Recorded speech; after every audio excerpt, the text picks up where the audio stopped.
Welcome again. My name is Manal Zainuddin, the founder of Orbit's Development Code, a transdisciplinary approach for conscious learning and being. I speak about education from macro and micro angles, education that is never limited to schooling or schoolwork, education that is never separate from the real personal and professional world, and most importantly, that is never separate from us, conscious beings. So welcome again. This video is related to the Acts of Kind Attention series, and it is about the 21st of September, International Day of Peace. International Day of Peace 2021 is celebrated under the theme Recovering Better for an Equitable and Sustainable World, calling to spread compassion, kindness, and hope in the face of the pandemic, and as all types of communities still recover, and we all know that we have a long way. In the General Assembly Resolution on International Year of Peace and International Day of Peace back in 1981, the General Assembly, and I quote, invites all member states, organs, and organizations of the United Nations system, regional organizations, non-governmental organizations, peoples, and individuals to commemorate in an appropriate manner the International Day of Peace, especially through all means of education, and to cooperate with the United Nations in the observance of that day. That's from the 77th plenary meeting in 1981, end quote. That was exactly 40 years ago. We still have very critical issues related to peace. So what is missing? Let's consider this from Orbit's perspective. First is owning our way. Apart from the fact that we and our Earth go through cycles every few thousands of years, we still need to look at the factors that involve us. The father of peace studies, Johann Galtung, distinguishes in the anthology Johann Galtung, Pioneer of Peace Research, between two types of peace: negative peace, which is characterized by the absence of war and violence, and positive peace driven by resilience, reaching human sustainable development, HSD, and more lasting peace. Johann Galtung illustrates the underlying factors in a triangle: one visible type of violence, that's the direct violence that we can see, such as invasions, wars, crimes, etc., and another type of violence, an invisible type of violence, which we cannot see as separate, but we can see through relations between genders, races, and classes, and that's referred to as structural violence. There is also another type of violence related to attitudes, emotional and spiritual factors, and this is cultural violence. That's how these two, the structural and cultural types of violence, may lead to direct violence that we already see and know, moving from micro to macro to mega conflicts. So as educators, we may not have control over mega conflicts or even macro conflicts, but we do have control over micro conflicts. Those are the conflicts that occur in our families, in our school communities. Not attending to cases of bullying, whether verbal or physical, not attending to cases of neglect, sarcasm, disrespect, traumas, not attending to the rights of every person within our circle, starting from ourselves, the self serving ourselves and serving others. Each of these means we are not narrowing the path of peace. We are allowing conflict to sweep into our communities. That's why we have to take responsibility of our attitudes and behaviors. R, raising our standards. UN's peacekeeping initiative helps countries navigate the difficult and the transitional stage from conflict to peace. Now, through their ability to deploy troops from all around the world and integrate them with civil strengths and talents, both peacemakers work together addressing a range of issues. These troops, who one can easily recognize by their blue caps, the color of peace, roam the land of many countries and regions not only to prevent conflicts, to reduce harm and tension, but also to construct and build with the locals. This is a list of projects currently operating under this peacekeeping initiative and the countries contributing their troops. As a Lebanese, I have always heard about UNIFIL, United Nations Interim Force in Lebanon, helping and supporting in South Lebanon in particular, And considering the continuous turbulence and bloodshed that have happened so far in Lebanon, I am very thankful for all that they have done, supporting Lebanese armed forces and the civilians. Now, I know that there are greater hidden forces that we cannot control, but having this humanitarian hand lifting civilian populations is always needed and appreciated. So now a major question rises that we as educators and individuals may fail to answer or feel embarrassed to answer.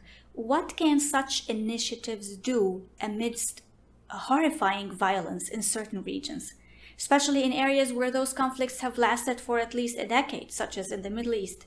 I with humbleness say, even if an initiative or a movement or a project saves one person, reduces the pain of one person, it is worth doing it. That has always been my reply. We have to do the good.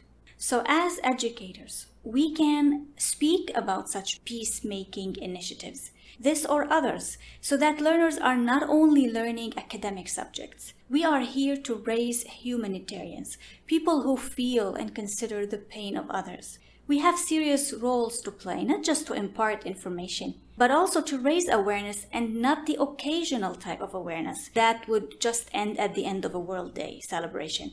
We are here to plant a seed that will sprout, grow, and yield fruit. That's how we raise our standards. B, believing in our assets. Under UN's peacekeeping initiative, young men and women support as peacemakers in building sustainable communities. Sharing one profile of young peacemakers, Amer Maroon, a 28-year-old civilian peacekeeper from Lebanon who works as a solar engineer for UNIFIL, is responsible for all renewables and solar farms at UNIFIL. Now, as educators, we can integrate such projects which serve multi-purposes in our lesson planning. We can even design such projects at school level to show solidarity and support to such sustainable designs.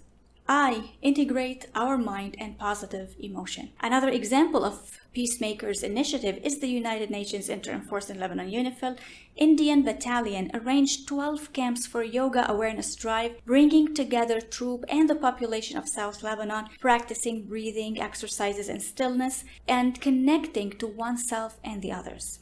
Now, as educators, we need to notice that peace starts from the heart, never from the mind, or at least not only through the mind. Connecting to ourself, to our inner self, is the only way that can activate empathy so that we treat ourselves rightfully and others equally. As educators, we can be honest in the way we choose people around us to do certain tasks when we cherish our intuition, not just our logic.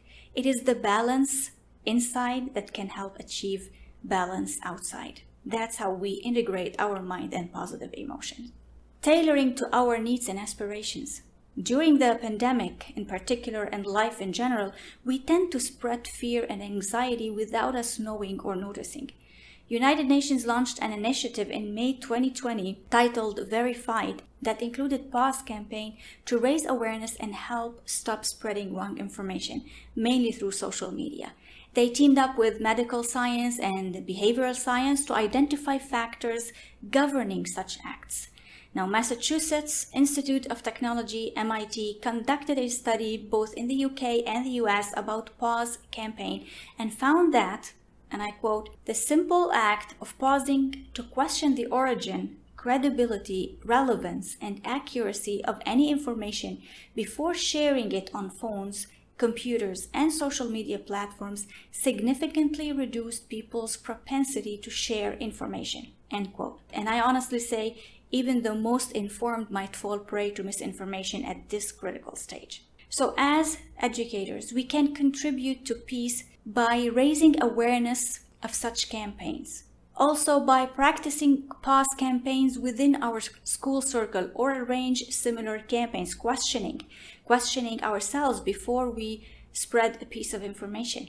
We can also contribute to peace by redefining the concept of peace, which is tailored to this time in history, our current global and individual conditions. Now we are expected to recover COVID's repercussions.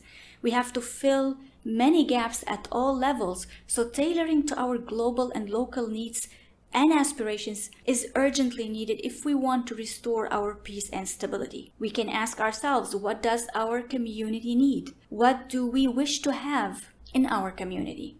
S, spotting and solving our problems practically. Back to United Nations Interim Force in Lebanon, UNIFIL, the support provided by the peacemakers are medical assistance, education, training, workshops, seminars, infrastructure, as per the region's needs. So identifying the problems and challenges faced in the territory and finding practical solutions are the roads to establishing positive peace.